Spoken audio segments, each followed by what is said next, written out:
말씀 전하기 전에 인사하고 시작하겠습니다. 어떻게 인사할까요? 성경대로 한번 해보시겠습니까? 성경처럼 당신의 얼굴을 본 게 하나님의 얼굴을 본 것과 같습니다. 이렇게 하겠습니다. 그러니까 아니고 당신의 얼굴을 본 게 하나님의 얼굴을 본 것과 같습니다. 조금 닭살 끼치는 그런 인사시죠? 창세기 33장에 보면 야곱이 나중에 형을 만나지 않습니까? 만날 때 그때 하는 인사가 바로 인사입니다. 당신의 형님의 얼굴을 본 적 하나님의 얼굴을 본 것과 같습니다. 이렇게 해서 했는데 이걸 우리나라 말로 바꾸면 어떻게 되는지 아세요? 이 말을 우리나라 말로 바꾸면 반갑습니다. 반갑습니다. 그런데 실제로 그렇습니다. 무슨 말이냐면 우리나라 말에 반자가 있지 않습니까? 반자가 있는데 그 물건이 예쁠 때 반질반질하다, 반반하다 그런 말 쓰거든요. 얼굴이 반반하다. 이 조금은 요즘에는 부정적인 의미가 있는데 원래는 좋은 의미입니다. 반반하다 이런 말 쓰기도 하고 반질반질하다 이런 말 쓰거든요. 근데 이제 반자의 의미가 뭐냐면 균형이 잘 잡혀 있고 보기가 좋습니다. 신의 모습처럼 예쁘다 그 말입니다. 그때 반자를 쓰거든요. 그러니까 이제 반같습니다. 반과 같다 그 말입니다. 당신의 얼굴을 본 적 신의 얼굴을 본 것과 같습니다. 그래서 우리가 반갑습니다 그런 겁니다. 이제 이해가 되세요? 반갑습니다. 예. 뵙게 돼서 너무 반갑고, 우리 목사님 정말 오랜만에 뵙거든요. 제가 여기 온 지 아직 8년 돼가는데, 처음 뵙는 것 같습니다. 그러시죠? 예, 참 귀한 분이고, 못 싶었는데, 이렇게 불러주셔서 말씀 드리게 된 거 감사드리고요. 결국 설교를 40분에서 50분 하면 된다고 해요. 된다고 그러는데, 제가 40분, 50분 설교하면, 저한테는 손해가 많습니다. 왜냐면 보통 목사님 40분, 50분 하는 건 저한테는 20분 하는 거거든요. 왜 그런지 아시겠습니까? 제가 말이 빠른데요. 그러니까 제가 40분, 50분 하면 다른 목사님들은 적어도 1시간 반 이상 하는 게 제가 손해가 많다는 말입니다. 얼마나 할지 모르겠습니다. 모르겠는데 뭐 하는 만큼 해보고. 이제 중매교회 온 지가 8년 돼 갑니다. 아직 8년 안 됐는데. 그 전에 디트로이트에서 목회했고, 뭐 신학교도 있고 그랬습니다. 근데, 주님교회가 참 재미있는 교회입니다. 원래 26년 되는 교회입니다. 그런데, 주님교회도 저희도 지금 학교를 빌려서 사용하거든요. 그거 아시죠? 정신학교를 빌려서 쓰게 되는데, 15년쯤 됐습니다. 정신학교로 옮겨온 지가 15년쯤 됐는데, 그러니까 학교에다가 강당을 지어드릴 거예요. 그 당시에 상당히 큰 강당을 지어드리고, 우리가 50년 빌려 쓰는 걸로 하고 그렇게 계약을 하고 소유권을 학교를 넘겨줬습니다. 그래서 했는데 15년 지났으니까 앞으로 35년쯤 남았습니다. 남았는데 처음 교회 시작하면서 교회 이름을 주님의 교회라고 짓고 노회다가 저희들이 강남에 있으니까 강남 노회다가 교회를 등록하러 갔습니다. 갔는데 강남 노회로부터 거부를 당했습니다. 못 받아주겠다고. 이유가 단 한 가지입니다. 교회 이름 때문에. 무슨 교회 이름이 그런 이름이 다 있느냐고. 너희들만 주님의 교회냐. 이렇게 돼서 실제로 너희들만 주님의 교회냐 그래서 거부를 당했거든요. 그래서 할 수 없이 저희들이 엉뚱하게 평양노회에 속하게 됩니다. 전혀 관계없는 평양노회에 속했는데 그때만 해도 주님의 교회라는 이름이 굉장히 낯설었던 것 같고 이건 잘 안 쓰는 이름인데 지금은 우리 교단 안에만 22개가 있습니다. 우리 교단 안에 주님의 교회 22개가 있고 전 세계 어디 가도 주님의 교회가 없는 곳은 없습니다. 뭐 뉴질랜드 가도 주님의 교회를 받고 호주를 가도 받고 주님의 교회는 굉장히 많고 그렇습니다. 교단 관계없이 많거든요. 근데 이제 원조는 우리가 원조입니다. 제일 먼저 썼으니까 우리가 원조인데 뭘 보고 그렇게 좋아하는지 모르겠습니다. 자, 어떻게 보면 부족의 얘기입니다. 앞쪽에 가시면 마사이족이라고 있습니다. 들어보셨죠? 네. 신발로 유명한 족속인데 저는 거의 매년 그들을 만나러 갑니다. 우리 교회가 선교 관계가 있기 때문에 매년 가는데 마사이족들 가운데서 마사이 신발 신는 사람은 아무도 없습니다. 이게 거의 그분들은 신발 안 신고 맨발로 다니는 사람들인데 그런 거니까 독특해서 그러잖아요. 독특해서 그렇고 이분들이 굉장히 몸이 날래고 용맹하고 그렇습니다. 그리고 이래 다녀보면 금방 마사족은 표시가 납니다. 광야에 보면 들판에 보면 마사족이 이렇게 키가 크고 얇이었고 이렇습니다. 몸이 빠르고 이런데 주로 붉은 망토를 입고 다니거든요. 금방 표시가 나는 사람들입니다. 옛날 로마가 세계를 점령할 때 마사족을 용병으로 썼다고 합니다. 용병으로 쓰니까 누구도 감당을 못하는 겁니다. 마사족을 못 이겼다고 합니다. 지금도 이 사람들이 이제 전사가 되려면 사자와 싸워서 이겨야 됩니다. 이만큼 용맹스럽습니다. 그러니까 이들이 사용하는 조그마한 막대기가 있는데 요만한 금대입니다. 되는데 이제 그 막대기가 거의 쇠처럼 단단한 막대기고 끝이 둥글게 되어 있고 그렇게 되는데 이걸로 사자와 싸우는 겁니다. 그래서 지금도 사자들은 마사이를 한다 그래요. 어떻게 하는지 모르겠는데 겁을 낸다고 그래요. 그게 유명한 민족이 마사이족입니다. 마녀족인데 이들에게 재미있는 신앙이 하나 있습니다. 이 세상의 모든 소는 하나님께서 자기들에게 맡겨주셨다는 신앙입니다. 모든 소는 지금도 소를 키우며 살거든요. 그래서 소똥으로 집을 짓고 소똥으로 마당을 만들고 이렇게 살아가는 사람들입니다. 자, 어느 부족에서 일어난 일입니다. 한 번은 그 부족의 모든 소들이 이상하게도 젖을 만들지를 못하더랍니다. 뭐 특별한 이유가 없는데도 모든 소가 젖을 만들지 못했습니다. 그러니까 사람들이 모여서 왜 이런 일이 벌어지느냐, 왜 소들이 젖을 만들지 못하느냐 하고 그렇게 이유를 찾았는데 아무리 이유를 찾아도 못 찾았습니다. 하루는 어느 청년이 이런 제안을 하게 됩니다. 내가 밤에 한번 몰래 숨어서 소를 지켜보겠습니다. 혹시 밤중에 무슨 일이 벌어질지 모르지 않습니까? 이렇게 제안을 합니다. 그러니까 동네 어른들이 그렇게 하라고 그랬습니다. 그래서 청년이 밤중에 몰래 소를 지켜보는 겁니다. 소를 지켜보는데 한밤중에 참 믿기 어려운 일이 벌어지게 됩니다. 하늘에서 달빛을 타고 눈부시게 아름다운 선녀가 내려오더니만은 큰 통을 들고 와서 소들에게 다가가더니만은 젖을 짜는 겁니다. 그래서 통에 젖이 가득하면 하늘로 올라가는 걸 봤습니다. 이걸 봤는데 자기 눈에 믿지를 못하겠거든요. 그 다음날 아침이 됐습니다. 사람들이 와서 묻기를 밤에 무슨 일이 있었느냐고 말을 못하는 겁니다. 자기도 믿지 못하는 일을 어떻게 말하겠냐고. 그래서 그 다음날 또 기다리는 겁니다. 또 기다릴 때만 똑같은 일이 벌어졌습니다. 달빛을 타고 예쁜 선녀가 내려오더니만은 통을 들고 소의 젖을 짜고 올라가는 겁니다. 자, 며칠 지난 뒤에 이 청년이 이런 생각을 하게 됩니다. 내가 저 선녀를 붙들어야 되겠다고 마음을 먹습니다. 그래서 선녀가 오는 길에 덫을 설치하는 겁니다. 덫을 설치했더니만은 그날도 내려오다가 선녀가 가면 덫에 걸리게 됩니다. 그 걸려서 이제 신혼을 하고 아파하는데 다가서 물었습니다. 당신이 누구냐고? 왜 이런 일을 하느냐고?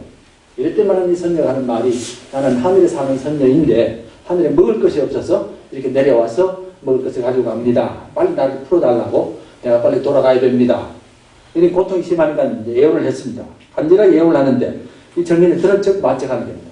그러니까 간절히 예언을 하는데도 못 들은 척 만척하니까 이 선녀가 그만 하지 말아야 될 말을 했습니다. 만약 저를 풀어주면 당신이 시키는 대로 하겠다고 했습니다. 무엇이든지 시키는 대로 하겠습니다. 이랬거든요. 그러니까 청년이 그 말 듣고 이제 덫에서 빼줬습니다.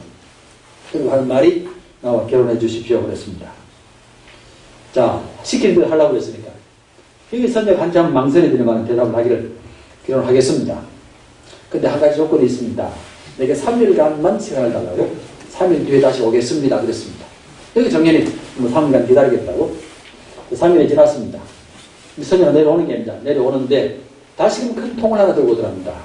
와서 하는 말이 내가 약속대로 돌아왔습니다. 그리고 약속대로 당신과 결혼하겠습니다. 근데 나와 한 가지 약속을 해주셔야만이 함께 할 수 있습니다. 나와 사는 동안에 어떤 경우도 이 상자를 열지 마십시오. 상자를 열면 안 됩니다. 그럼 못 삽니다. 약속해 주셔야만이 결혼하겠습니다. 그랬습니다. 그러니까 정년이 그 정도에 얼마든지 할 수 있겠다 싶어서 약속한다 그랬습니다. 안 보겠다고. 그래서 결혼했습니다. 그리고 그때부터 정년이 이 선녀와 함께 살면서 행복한 삶을 살게 되었습니다. 그리고 모든 동네 소들도 젖을 다시 만들기 시작했다는 그런 재미있는 얘기입니다. 재밌으시죠? 아니세요? 별 재미가 없으세요? 그 다음 일이 궁금하시죠? 그 다음에 어떤 일이 벌어지겠습니까? 얼마나 궁금하겠습니까? 이게 도대체 참자가 뭔지는 몰라서. 근데 궁금한 차에 마음을 먹었습니다. 내가 이걸 열어보리라 마음을 먹고 마침 아내가 집을 나간 틈을 따서 이제 조심스럽게 상자 앞으로 가는 겁니다. 가슴도 이제 두근거리고. 그래서 이제 상자를 열었는데 여는 순간 깜짝 놀랐습니다. 그날 봤더니만은 빈 상자입니다. 아무도 없는 빈 상자입니다. 이거 순간적으로 당황하기도 하고 분하기도 하고. 이해되시죠? 네. 마치 뭐가 있는 것처럼 했으니까. 그러니까 분하기도 하고 당황하기도 하는 겁니다. 그래서 얼굴이 붉어라 하는데 아내가 돌아왔습니다. 그러니까 남편을 보는 순간 금방 알았거든요. 저 사람이 상자를 열었구나. 그래서 가서 하는 말이 당신이 상자를 열었습니까? 내가 열었다고? 그런데 아무도 없었다고? 빈 상자라고? 내가 아무것도 가져가지 않았다 그 말입니다. 빈 상자라고 그러니까 아내가 하는 말이 저는 더 이상 당신과 함께 살 수 없습니다. 그러니까 이제 남편이 하는 말이 왜 나만 못 사느냐? 내가 아무것도 없는 빈 상자가 있는데 아무것도 같이 하지 않았다는 말입니다. 그러니까 하는 말이 제가 당신과 함께 살지 못하는 이유는 당신이 상자를 열어서가 아닙니다. 여기 이 사람이 더 놀라는 겁니다. 왜 그때 못 살았냐 그러니까 제가 당신과 함께 살지 못하는 이유는 언젠가 저는 당신이 상자를 열 줄 알았습니다. 그런데 상자를 열고서는 아무것도 없다고 말했기 때문에 그렇습니다. 그 안에는 내게 가장 소중한 것들이 가득 들어가셨습니다. 거기에는 내가 떠나온 하늘나라의 냄새도 들어가 있고 하늘나라의 공기도 들어가 있고 하늘나라의 빛깔도 들어가 있습니다. 저는 이 땅을 살면서 하늘나라가 그려질 때마다 상자를 열어서 냄새를 맡기도 하고 또 빛을 보기도 하고 이렇게 살았습니다. 그 상자 속에 있는 것들은 내게 생명과도 같이 소중한 것입니다. 자, 내게 가장 소중한 것을 보지 못하는 당신과 어떻게 살겠습니까? 내게 생명과도 같이 귀한 것을 당신이 못 보는데 어떻게 함께 살겠습니까? 그래서 함께 못 산다 그 말입니다. 혹시 이런 일이 벌어지시면 무조건 있다고 그래야 됩니다. 질문 드릴까요? 여러분들 믿음 생활하시면서 우리 주님께서 가장 귀하게 얘기하는 것을 여러분도 귀하게 얘기하십니까?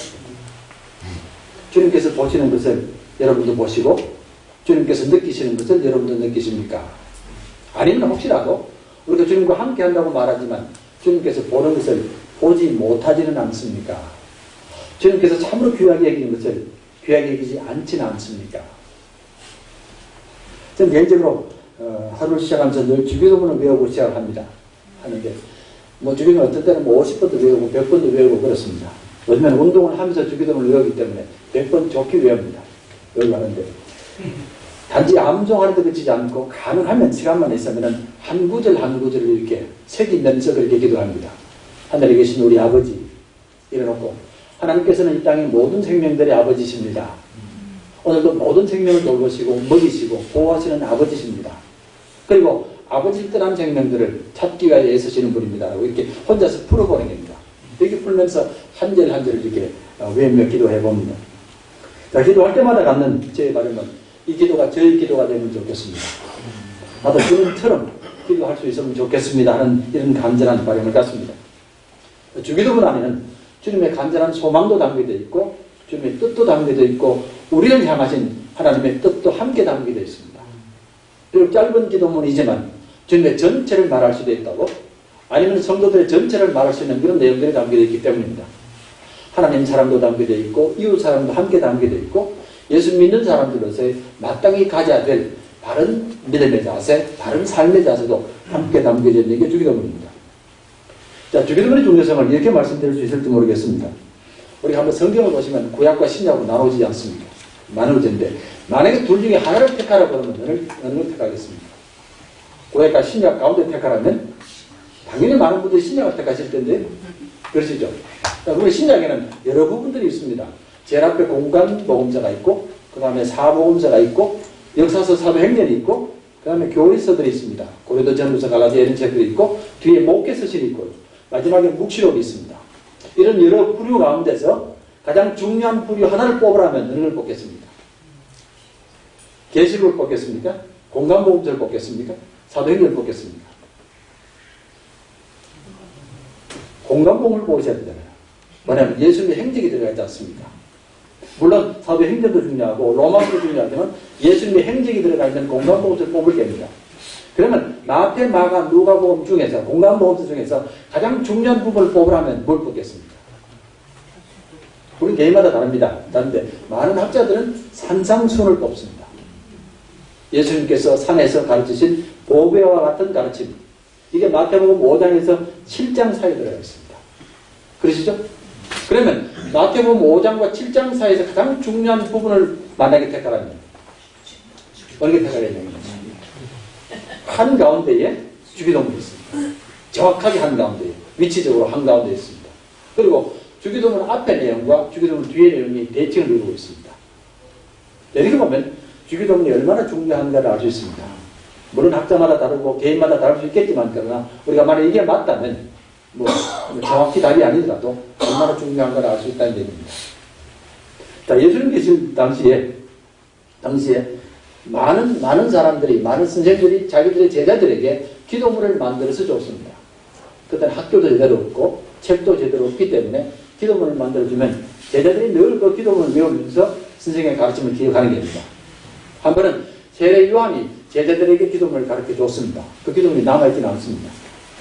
이걸 보고서 주님의 제자들이 주님께 묻는 겁니다. 우리들에게도 기도문을 주십시오. 그 말입니다. 선생님의 가장 귀한 생각이나 소망을 담고 있는 그 가르침을 담은 기도문을 달라고 하는 이런 부탁하게 됩니다. 그래서 주신 것이 바로 그 기도문입니다. 그렇다면 이 기도문 안에 주님의 소망도 주님의 뜻도 주님의 헌신도 담겨져 있다는 것을 알 수 있게 됩니다. 당연히 예수 믿는 사람들이 이 기도문을 귀하게 여길 줄 알아야 되고 이 기도문처럼 기도할 수 있는 이런 모습이 되어야 한다고 믿습니다. 왜냐하면 예수 믿으면서 우리가 변해야 될 가장 첫 번째 부분이 기도하는 모습이 바뀌어야 됩니다. 기도하는 모습이 세상 사람과 다르셔야 돼요. 만약에 우리가 예수를 믿어도 기도하는 모습이 세상 사람과 다르지 않으면 어쩌면 아직까지 우리는 세상 사람처럼 살 수 있을지 모릅니다. 왜냐하면 기도가 우리의 신앙의 고백일 뿐만 아니라 우리의 삶의 능력이 되기도 하기 때문에 그렇습니다. 예수 믿으면서 기도가 바뀌어져야 됩니다. 저는 매일 아침에 이제 설교할 때마다 저희 교회 가정들 위해서 기도하는데 네 가정을 선택해서 기도합니다. 매일 네 가정씩 기도하는데 미리 이제 기도 제목을 받습니다. 가정별로 어떤 기도 제목이 있습니까를 받고서 이제 계속 기도를 하는데 대개 기도 제목이 비슷합니다. 가정을 위해서 기도하고 일터를 위해서 기도하고 자녀를 위해서 기도하고 그리고 건강을 위해서 기도하고 그러시죠. 대개 다 그렇습니다. 그래서 그때마다 제가 묻는 질문을 뭐냐면 자, 이런 네 가지 기도 제목들 가정이나 일터나 자녀들이나 또는 건강 이런 기도 제목들을 안 믿는 사람은 기도 안 하겠습니까? 안 믿는 사람은 안 합니다. 하시잖아요. 안 믿는 사람도 똑같이 합니다. 그러면 우리는 이들과 기도가 달라야 되지 않습니까? 단순히 내가 건강하면 좋겠다든지 자녀가 잘 되면 좋겠다는 것을 넘어가셔야 되잖아요. 건강하되 하나님의 뜻을 위하여 헌신할 수 있도록 해주십시오. 가정이 평안하되 우리 가정이 하나님의 복음을 전하는 터전 되기를 원합니다든지 아니면 사업이 잘 되든지 사업을 통해서 하나님의 선교를 하기 원합니다는 이런 헌신이 담겨져야 되지 않습니까? 그렇지 않으면 우리는 안 믿는 사람에는 뭐가 다르겠습니까? 기도가 달라져야 되지 않습니까? 그런 면에서 우리가 주기도문을 깊이 생각해 볼 필요가 있습니다. 자, 주기도문은 깊은 기도이고 어려운 기도입니다. 깊은 기도란 말은 비록 단순한 어휘들로 구성되어 있지만은 말 하나하나에 깊은 뜻을 담고 있기 때문에 그렇습니다. 묵상할수록 깊은 뜻이 담겨져 있고 어려운 기도입니다.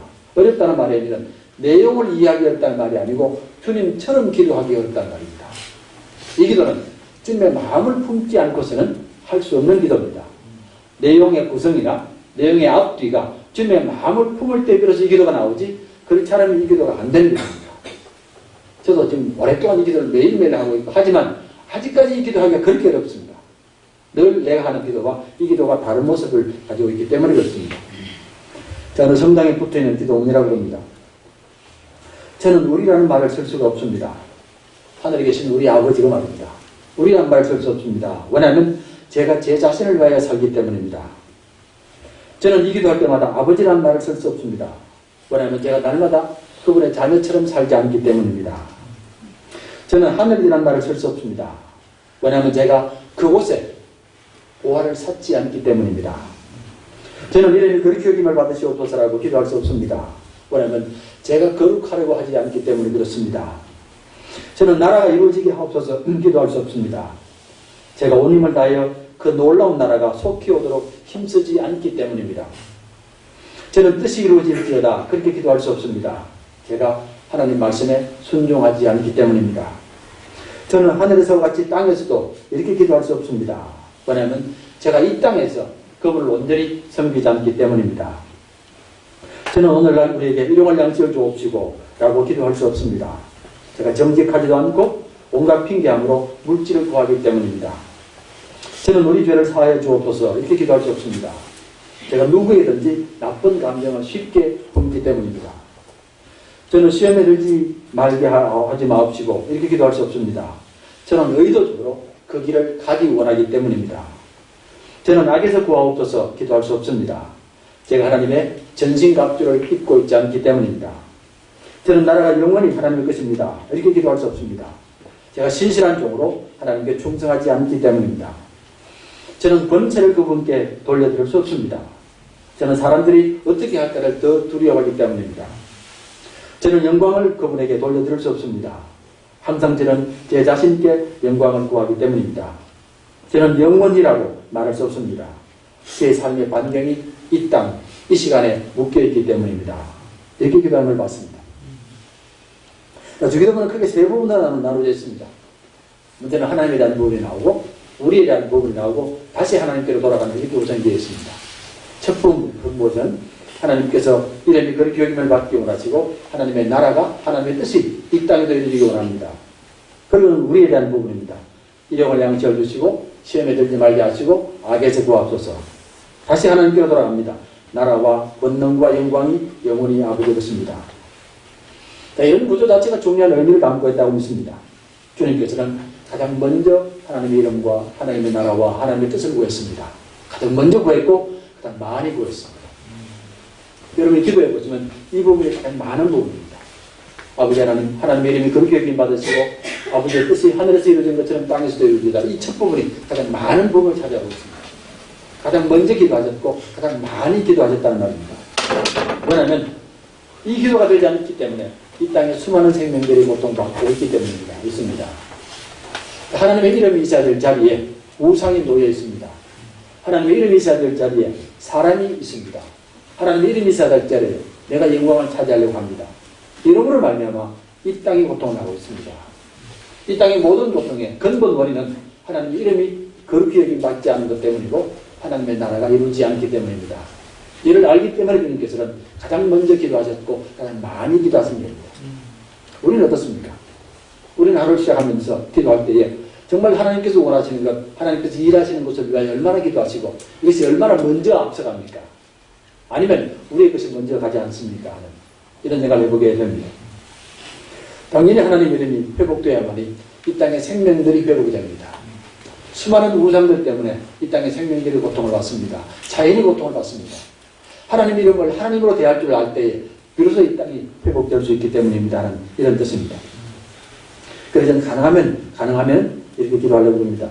하나님, 모든 생명의 주인 되시는 하나님, 오늘도 모든 생명을 사랑하실 텐데 그 모든 생명들이 하나님을 하나님으로 대할 수 있도록 해주십시오.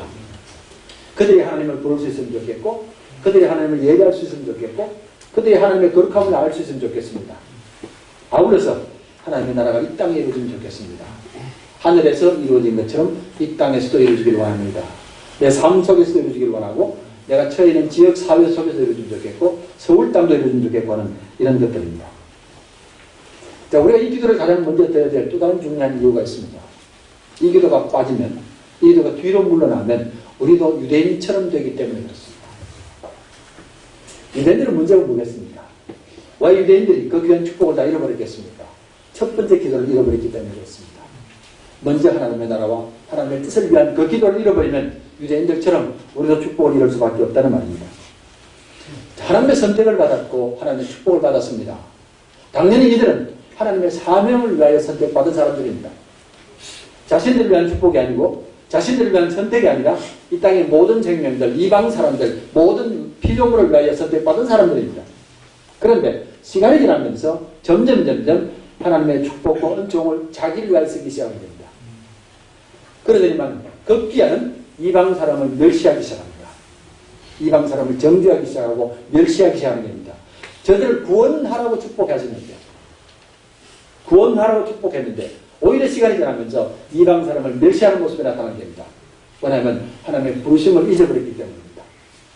우리가 축복받음의 근본 이유를 잊어버렸기 때문에 그렇습니다. 우리가 반드시 이것을 먼저 기도할 이유는 우리 또한 하나님께로부터 부름받은 사명자들이라는 사실입니다. 하나님의 사명을 받은 사람으로 우리가 깨닫게 되면 당연히 이 기도를 먼저 할 수밖에 없습니다. 그런데 사명이 잊어버리게 되고 축복이 앞서버리면 이 기도는 안 합니다. 그리고 우리는 예수 믿으면서 받은 모든 축복으로 안 믿는 사람을 차별할 수도 있습니다. 그러니까 우리는 의도적으로라도 이 기도를 기억하며 할 수 있어야 합니다. 하나님 이름이 그렇게 여김 받으시고 하나님의 나라가 이 땅에 이루어지기를 원합니다 하는 그런 말입니다. 자, 주님께서 하시는 그 기도의 모습이 우리에게도 있어지기를 원합니다. 다음으로 주님께서 기도하시기를 이 땅에 하나님의 나라가 이루어지기를 원합니다 그랬습니다. 이 땅에 하나님의 나라가. 많은 사람들은 하나님의 나라가 죽고 나서 가는 천당입니다. 나중에 죽고 나서 구원받고 천당 가면 되겠다고 하는데 이건 엄밀한 의미에서 불교의 극락입니다. 불교는 이 땅을 떠나서 나중에 죽고 나면 극락 가는 게 자기들 소망이고 구원입니다. 그 말의 의미는 이 땅이 고통의 바다이기 때문에 그렇습니다. 이제는 하루속히 이 땅을 떠나야만 합니다. 가능하면 이 땅을 멀리해야만 되거든요. 하지만 우리는 아닙니다. 우리는 이 땅을 사랑해야 되고 이 땅에 함께 살아야 되고 하나님께서 함께 하시기 때문에 그렇습니다. 전혀 다른 모습입니다. 그러면 예수를 믿으면서 우리 신앙이 이 땅에서 힘쓰는 모습을 가져야 된다는 겁니다. 이 땅이 하나님의 나라가 될 수 있도록 힘쓰는 모습이 되어야 합니다. 혹시 이런 생각 해보셨습니까? 나중에 돌아가시고 나서 천당 가시게 될 텐데 어디 가시겠습니까? 어딜 가시길 원하세요? 돌아가시고 나서 천당 가야 되는데 천당이 구체적으로 어떤 곳이면 좋겠습니까? 답이 없으세요? 하늘 어디에 있겠습니까? 어디가 맞겠습니까? 땅 어디에 있겠습니까? 아니면 물 속에 있겠습니까? 아니면 하늘 어디에 있겠습니까? 천당이라고 하는데. 아니, 돌아가신 분들, 예수 잘 믿고 돌아가신 분들 지금 어디 계시겠습니까? 하늘 어디에 계십니까? 답이 없으시죠? 그럼 나중에 어디 가시겠습니까? 혹시 이 땅에 다시 온다는 생각은 안 해봅니까? 예수님이 재림하시면 어디에 재림하십니까? 여기 재림하시잖아요. 재림하실 때에 죽은 성도들이 일어나게 될 텐데 일어나서 어디 가겠습니까? 그들이? 이것을 버리고 어디 가겠습니까? 이 땅을 버리고. 예수님 오신 곳이 이곳인데 재림한 성도들이 어디 가겠습니까? 이 땅에 안 오겠습니까? 그런 생각 안 해보셨습니까? 또 한 가지는 2000년 전에 죽은 성도나 오늘 죽은 성도나 시간은 똑같다는 건 아시죠? 그렇습니까? 시간이 없는데요. 2000년 전이나 오늘이나 똑같은데요. 주님 재림하지만 같이 오시는 것도 똑같은데요. 그럼 어쩌면 우리가 나중에 주님 함께 이 땅에 새로 올 수도 있습니다. 물론 죽기 전에 오시면 좋겠고 죽어도 아무 관계 없잖아요. 주님 재림하시면 우리도 같이 오는데 그 오는 곳이 이 땅일 수 있다는 겁니다. 그게 안 맞겠습니까? 그래서 제가 요즘에 열심히 이렇게 청소도 잘하고, 요즘에 자연도 잘 돌보고, 가능하면 내가 살 곳인데 싶어서 애를 씁니다. 이상하세요? 주님께서 기도하신 것은 하나님의 뜻이 하늘에서 이루어진 것처럼 이 땅에서도 이루어지기를 원합니다 하셨고요. 또 하나님께서 이 땅을 심히 사랑한다고 말씀하셨습니다. 당연히 우리가 관심을 가져야 될 것이 이 땅이라고 믿습니다. 로마서 14장 11절을 보시면 하나님의 나라는 먹는 것과 마시는 것이 아니고 성령 안에서 의와 평강과 희락이라고 했습니다. 성령 안에서 의와 평강과 희락이라는 말을 썼는데 하나님의 나라가 이 땅에서 이루어지는 정의와 평화와 기쁨이란 말입니다. 오늘 이 땅에는 수많은 사람들이 이 정의와 평화와 기쁨이 없어서 고통받는 겁니다. 그리고 예수 믿는 사람들은 이 세 가지를 위하여 헌신할 수 있어야 되고 세 가지를 우리 삶으로 증거할 줄 알아야 돼요. 제 어머님께서 저를 낳기 전에 이런 엉뚱한 서울을 하셨다고 그래요. 내가 첫 아들을 낳으면 목사로 바치겠습니다라고 그렇게 하셨는데 하필 제가 거기에 걸렸습니다. 저하고 아무 관계없이 제 의사하고 아무 관계없이 그러니까 어릴 때부터 늘 제가 들은 말은 너는 앞으로 목사 될 사람이 됩니다. 목사 될 사람이라고. 이렇게 듣기 좋겠습니까? 싫겠습니까? 세상에 듣기 싫은 소리만큼 이만큼 듣기 싫은 소리가 없습니다. 뭐 남자가 할 일이 없어서 대낮에 여자들하고 우우 다니면서 20대 다니고 너무 보기 싫거든요. 그렇지 않습니까? 지금 얼마나 좋은 게 많은데 하필 교회 속에 갇혀서 이렇게 살아야 되니까 얼마나 싫겠습니까? 너무 싫어서 내가 죽어도 목사는 안 한다고 그랬습니다. 근데 이제 어머니께서 늘 저한테 이제 목사를 키우셨으니까 두 가지를 제게 해주실 거예요. 하나는 항상 돈을 주실 때 새 돈만 골라서 주셨습니다. 평생을 그랬습니다. 그러니까 한 번도 제 기억에 제가 돈을 달라고 하면 함부로 주는 법이 없습니다. 아버님에게는 함부로 드려도 저한테는 반드시 돈을 고르시는 겁니다. 동전이면 동전을 골랐고 지폐면 지폐를 골라서 제일 깨끗한 것만 주실 겁니다. 근데 나중에는 아니 깨끗하고 그런 관계 없습니다. 말이 안 중요하고 뭐 그리 중요하냐고 생각하는데 요즘 제가 그 뜻을 압니다. 목사가 돈을 바르게 쓰라는 겁니다. 깨끗한 돈을 써야 되지 목사가 돈이 흩어지면 안 된다는 걸 깊이 깊이 심어준 것 같습니다. 절대로 교회 돈을 함부로 쓰지 말아야 되고 교회 돈을 깨끗하게 써야 된다는 걸 제가 깊이 깊이 간직하거든요. 평생을 그렇게 하셨으니까. 또 한 가지는 평생 저를 위해 기도하셨고요. 마지막 돌아가실 때까지 저만을 위한 기도 시간이 따로 있었습니다. 동료들이 얼마나 불평을 많이 했겠습니까? 형이 오빠 때문에 이게 이러시니까. 그랬는데 늘 이제 키우면서 저한테 세 가지를 부탁하셨습니다. 바르게 살아라, 사이좋게 살아라, 기쁘게 살아라. 이 세 가지거든요. 바르게 살고, 사이좋게 살고, 기쁘게 살아라. 우리도 요즘 하는 말 아닙니까? 요즘 이런 말 잘 안 하시죠? 공부 잘해라, 이런 얘기 합니까? 저희들이 어릴 적만 해도 항상 바르게 살아라, 사이좋게 살아라, 기쁘게 살아라 말을 많이 했거든요. 이게 바로 의와 평강과 희락이거든요. 바르게 살아라. 무엇을 하든 바르게 하라는 겁니다. 사이좋게 살라는 말은 항상 평화를 위하여 힘쓰라는 말이고, 기쁨으로 살라는 말은 삶이 어렵다는 걸 아셨기 때문에 그렇습니다. 삶이 어려울 때에 이걸 어렵다고 생각하면 더 힘들어지는 게 아니라 기쁨으로 살라고 특별히 부탁하시는 것은 목회가 어렵다는 겁니다. 목회는 어렵다고 얘기하시면서 목회를 기쁨으로 하는 겁니다. 그러면 감당해 나가는데 목회 기쁨이 없으면 못한다는 그런 얘기를 늘 가져왔거든요. 이게 바로 주님께서 말씀하신 하나님의 나라의 근본입니다. 의와 평강과 희락입니다. 하나님이 의의 하나님이고 평화의 하나님이고 기쁨의 하나님이란 말입니다. 당연히 예수 믿는 사람들의 가장 중요한 가치는 정의와 평화와 기쁨의 가치가 되셔야 합니다. 만약 이 가치가 안 되면 당연히 세상 사람들은 우리에게 손가락질을 할 수밖에 없습니다. 왜냐하면 세상 사람들도 똑같이 세 가지를 원하기 때문에 그렇습니다. 예수 믿는 사람들이나 안 믿는 사람들이나 모든 사람들의 보편적 소명은 모든 게 바르게 되기를 원합니다. 사회가 바르게 되기를 원하고 자녀들이 바르게 살기를 원하고 모든 일이 바르게 되기를 원하는 게 첫 번째고, 두 번째는 사람과 사람의 관계가 사이좋기를 원하는 겁니다. 평화 아닙니까? 그리고 이 힘든 세상 속에서 기쁨으로 살기를 원하는 겁니다. 다만 그 사람들과 우리들의 차이는 우리들에게는 소망만 아니라 능력이 주어져 있습니다. 성령의 도우심으로 기쁘게 살 수 있고 평화롭게 살 수 있고 바르게 살 수 있는 능력이 주어져 있고 그 사람들에게는 이런 능력이 없다는 겁니다. 예수 믿는 사람들이 세 가지를 지키면 세상이 하나씩 기뻐하는데 우리가 이를 어겨버리면 세상 사람들이 하나씩 실망하는 겁니다. 어쩌면 한국교회 온다는 문제가 뭐겠습니까? 교회가 없는 거겠습니까? 교회 충성 안 하는 거겠습니까? 봉사 안 하는 것? 희생 안 하는 것? 아닙니다.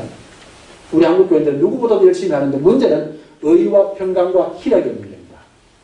이걸 가지고 계셔야 되는데 이게 무너지면 세상 사람들이 실망할 수밖에 없고 오히려 조롱할 수밖에 없습니다. 당연히 우리가 교회에 충성해야 되고 봉사해야 되고 희생하는 거 맞습니다. 해야만 되지만 이런 모든 것들이 바르게 하셔야 되잖아요. 세상 사람이 바르게 하셔야 되고 우리 교회가 평화를 지켜야 되는데 우리끼리 싸우면 교단끼리 싸우면 당연히 욕을 하게 됩니다. 그리고 우리에게서 기쁨을 보여야 되고 힘든 가운데서도 기쁨을 보이면 이 사람들이 소망을 얻게 되는데 우리가 기쁨을 안 가지면 소망을 얻을 길이 없는 겁니다. 그렇게 주님께서 기도하시기를 하나님의 나라가 의와 평화와 기쁨이 이 땅에도 이루어지기를 원합니다라고 이렇게 기도하셨습니다. 작년에 우리가 기도할 기도도 바로 이런 제목이라고 믿습니다. 그러면서 이 간절한 기도도 있습니다. 하나님, 제 자신에게도 하나님의 나라가 이루어지기를 원합니다. 내 마음속에도 내 삶 속에도 하나님의 나라가 이루어져서 하나님의 종으로 살게 해주십시오. 저는 목사로 부름받은 사람입니다. 그러니까 당연히 목사로서의 삶을 살아야 되는데 목사의 삶이라는 것이 아무리 영성이 중요하고 말씀이 중요하더라도 의와 평강과 희락이 따라가야 되잖아요. 목사의 삶 속에서 이게 없으면 당연히 하나님의 나라 백성으로서는 온전치 못한 이런 모습이라고 믿습니다. 자, 이것이 다 끝나고 나면 저도 모르게 이제 됐다고 이제는 내가 나를 위하여 기도하지라고 생각이 됩니다. 근데 그 다음에 따로 나온 기도 제목이 내가 아니고 우리가 따로 나오거든요. 우리에게 이용을 양수해 주시고 우리가 우리에게 비전자를 용서해 주는 것처럼 그리고 우리를 시험에 들지 말게 하옵소서 그랬습니다. 여기서 주님께서 우리란 단어를 쓰신 것은 우연히 쓰신 말씀도 아니고 아니면 언어의 습관만은 아닙니다. 하나님의 귀한 뜻이 담겨진 말입니다. 주님께서는 우리들이 우리로 살기를 원하신다는 겁니다. 우리가 우리로 살아야만 합니다. 남이 기뻐할 때에 기뻐할 줄 알아야 되고 남이 슬퍼할 때에 슬퍼할 줄 아는 백성이 되어야만 합니다. 이것이 성도들의 바른 모습이기 때문에 그렇습니다. 만약에 예수를 믿으면서 이런 모습이 없다면 오히려 죄악의 권세 가운데 산다라고 말할 수밖에 없습니다. 많은 경우 우리는 남이 기뻐할 때 내가 슬퍼하고 남이 슬퍼할 때 내가 기뻐할 때 훨씬 많습니다. 하지만 남이 기뻐할 때 기뻐할 줄 아는 사람이 참 하나님의 백성이고 남이 슬퍼할 때 슬퍼할 줄 아는 사람이 하나님의 백성입니다. 우리에게 일용할 양식을 주옵소서 기도하지 않습니까? 아마 이 기도 하시는 분은 지금은 거의 없는 것 같습니다. 하루하루 양식을 달라고 말이거든요. 매일 아침 일어나면서 오늘 양식을 주십시오 이렇게 기도하는 분은 잘 없습니다. 한데 내가 양식이 있다고 양식 없는 사람을 잊어버린다면 굶주린 사람을 잊어버린다면 이것이 바른 자세겠다는 겁니다. 더구나 이 땅의 모든 생명들이 하나님의 생명이라면 하나님께서 안타까워 여기시는데 내가 배부르다고 그들 위해 기도하지 않는다면 바른 자세겠다는 겁니다. 예전 신학교 있을 때 나이지리아에 선교사를 쓴 적이 있습니다. 5개월 동안 장기 선교사를 갈 수 있었는데 있는 동안에 매일 아침 2가지 소리를 기억합니다. 매일 아침 일찍 4시나 5시쯤 되면 닭 우는 소리가 들리고 온 동네 닭이 다 우는 게 아닙니다. 다 우는 게고 또 한 소리는 아이들이 배고파 우는 소리입니다. 어린 아이들이 배고파 우는 소리가 함께 들리는 겁니다. 아이들이 하루에 2끼 먹습니다. 조금 늦은 아침을 먹고 그리고 저녁을 일찍 먹습니다. 거의 4시나 5시간 저녁을 먹어야 되거든요. 그럼 아침에 일어날 때 얼마나 배고픈지 모릅니다. 아이들이 늘 배고프다고 우는 소리가 들리게 되는데 그게 지금도 남아있습니다.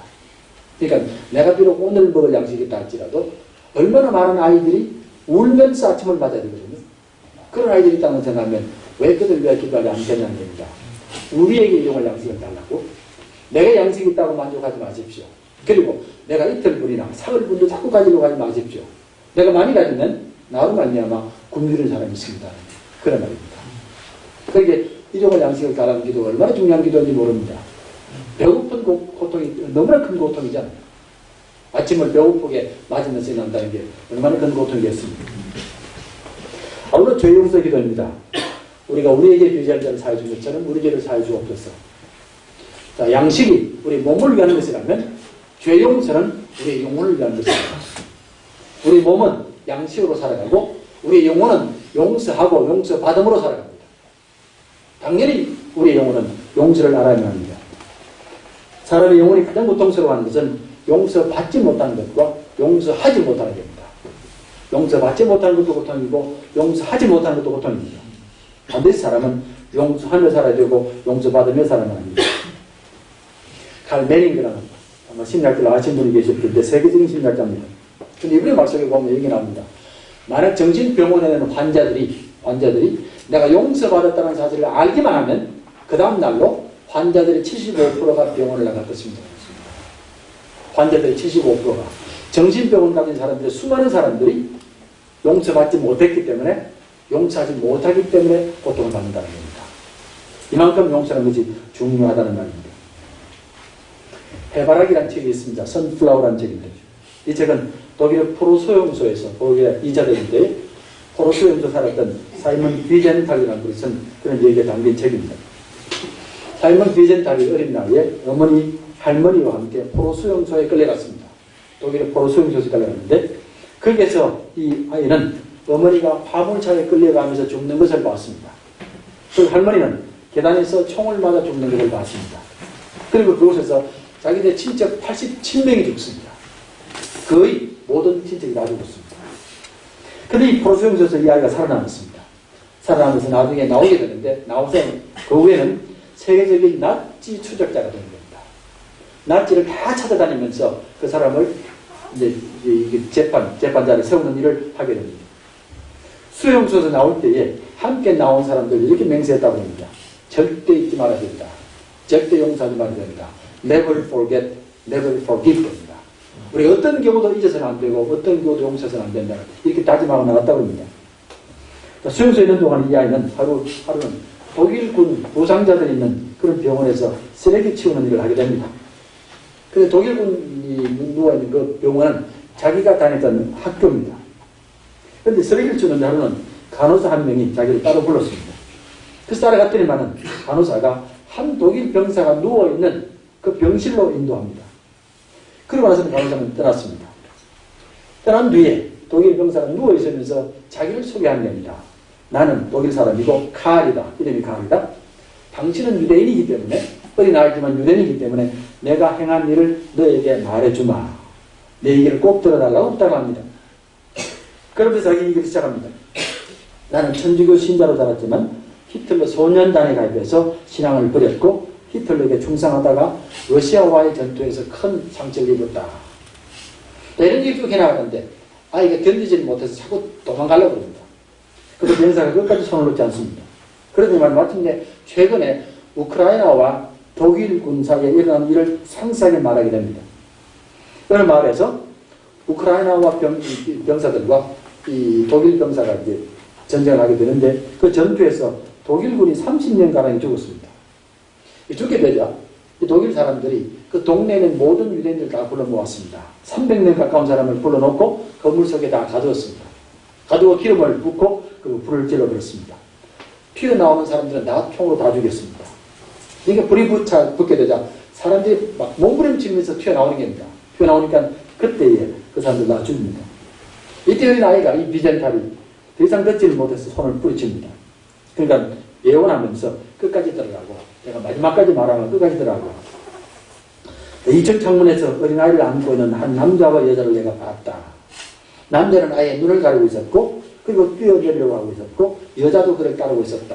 남자는 아빠처럼 보였고 여자는 엄마란 말입니다. 그때 내가 그를 향해 총을 쏘았다. 그 이후로 나는 견딜 수 없는 죄책감으로 오늘까지 살았고 이제 내가 마지막 순간을 맞고 있다. 내가 누군지 모르지만 내가 유대인이라는 사실만으로도 중간하다. 내가 하늘을 내게 구하고 용서를 구하고 죽고 싶다고. 나를 용서해달라고. 이때 이 어린아이가 나중에 이때 심정을 이렇게 기록합니다. 저는 말 없이 서서 창밖을 내다보았습니다. 하늘 높이 떠오르는 태양이 맞은편 건물에 빛을 비추어 마당에 작은 그림자를 만들었습니다.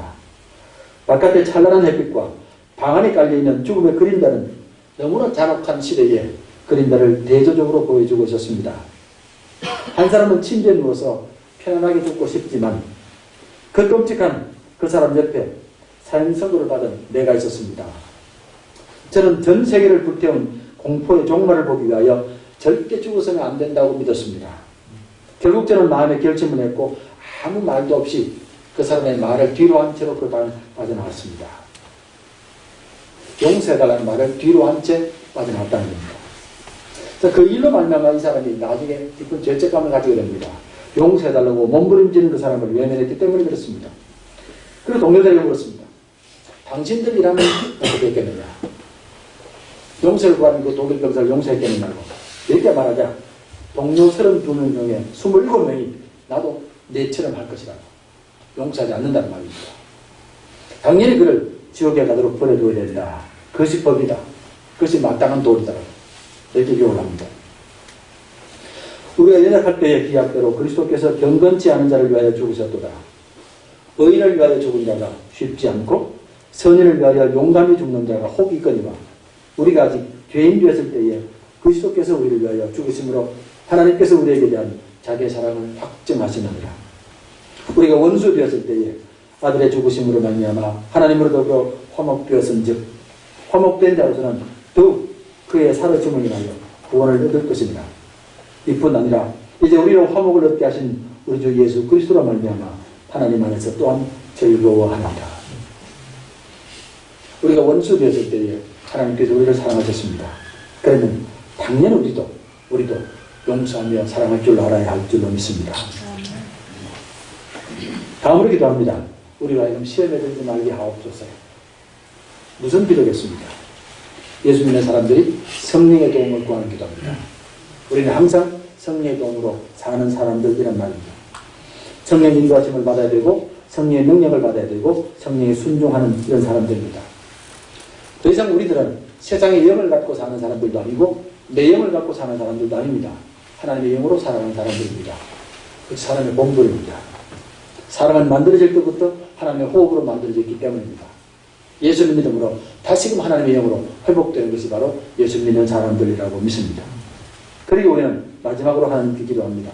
나라와 권능과 영광이 영원히 아버지 것입니다. 나라와 권능과 영광이 어느 한순간도 내 것이 되어서도 안 되고 어느 누구의 것이 되어서도 안 됩니다.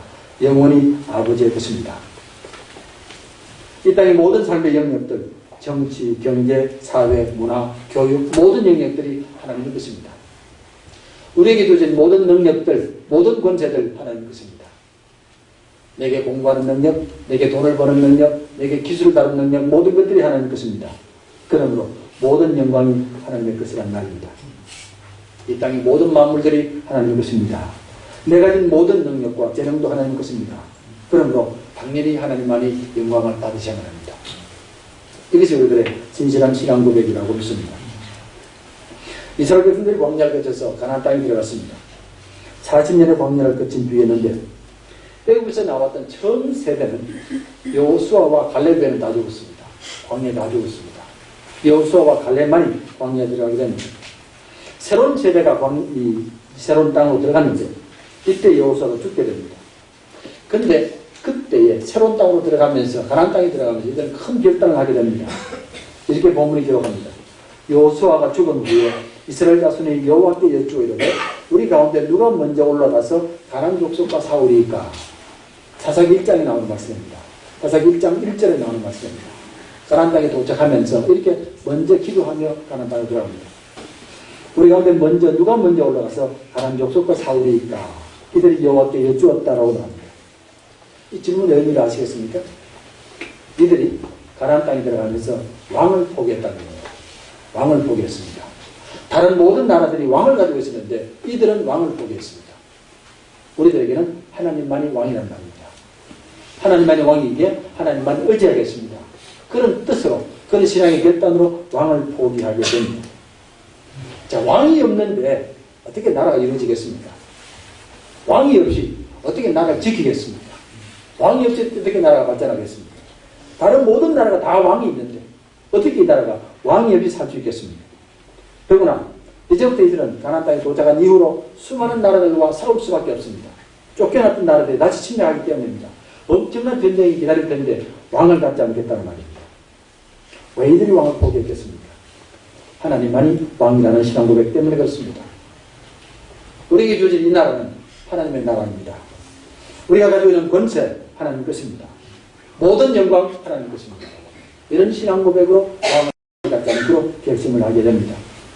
그러면 우리들은 하나님의 뜻을 섬기는 종일 뿐입니다. 오직 종일 뿐입니다. 어떤 것도 내 권세라고 말할 수 없고 내 나라라고 말할 수 없고 내 영광이라고 말할 수 없습니다. 우리는 그저 하나님께 섬길 뿐이라는 말입니다. 이 땅에 새로운 나라가 태어나면서 하나님만 섬기는 나라가 태어난 겁니다. 저는 이번에 식사하면서 참 귀한 얘기 들었습니다. 장로님들이 인기가 3년밖에 안 되신다고요? 이런 교회가 없는데 장로님 인기가 3년밖에 저희 교회가 굉장히 자랑하는 게 우리 교회 장로님 인기가 10년입니다. 10년이라도 되게 자랑하는데 3년밖에 있는 교회는 어떻게 하시라고 그럴지 모르겠는데 제인도 자랑되신다면서요. 제가 미국에 있을 때는 미국 장로교회는 장로님들 인기가 3년입니다. 3년인데 3년 맞춰서 재임은 가능합니다. 다 새로 시작하거든요. 그래서 다시 재임할 수 있고 또 1년 쉬었다가 새로 시작할 수 있고 처음부터 새로 시작하면 되는데 여기는 새로 또 안 된다는 대단한 결단이라고 생각합니다. 오직 하나님께 섬길 뿐입니다. 이런 신앙 고백을 들었습니다. 우리에게는 하나님을 섬길 뿐입니다 하는 말입니다. 여러분들은 혹시 내 삶이 내 것이라고 생각하지는 않습니까?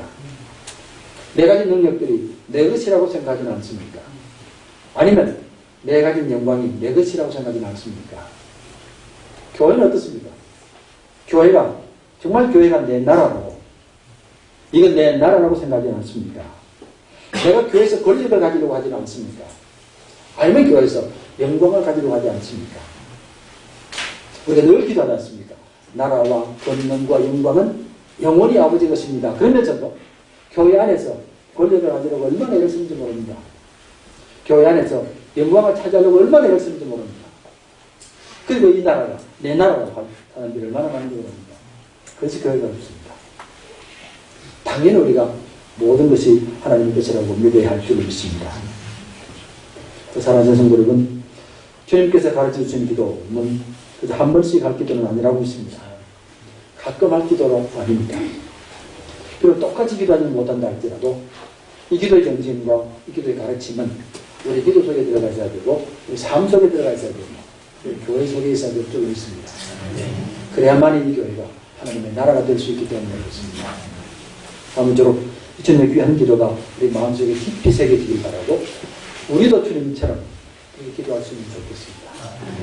먼저 하나님의 이름을 구할 줄 알고 먼저 하나님의 나라를 위하여 기도할 줄 알고 이웃이 고통받을 때 함께 기도할 줄 알게 하시고 또 용서하며 용서받을 줄 알게 하시고 늘 정의의 도우심으로 나라와 권사와 영광이 하나님께만 있습니다.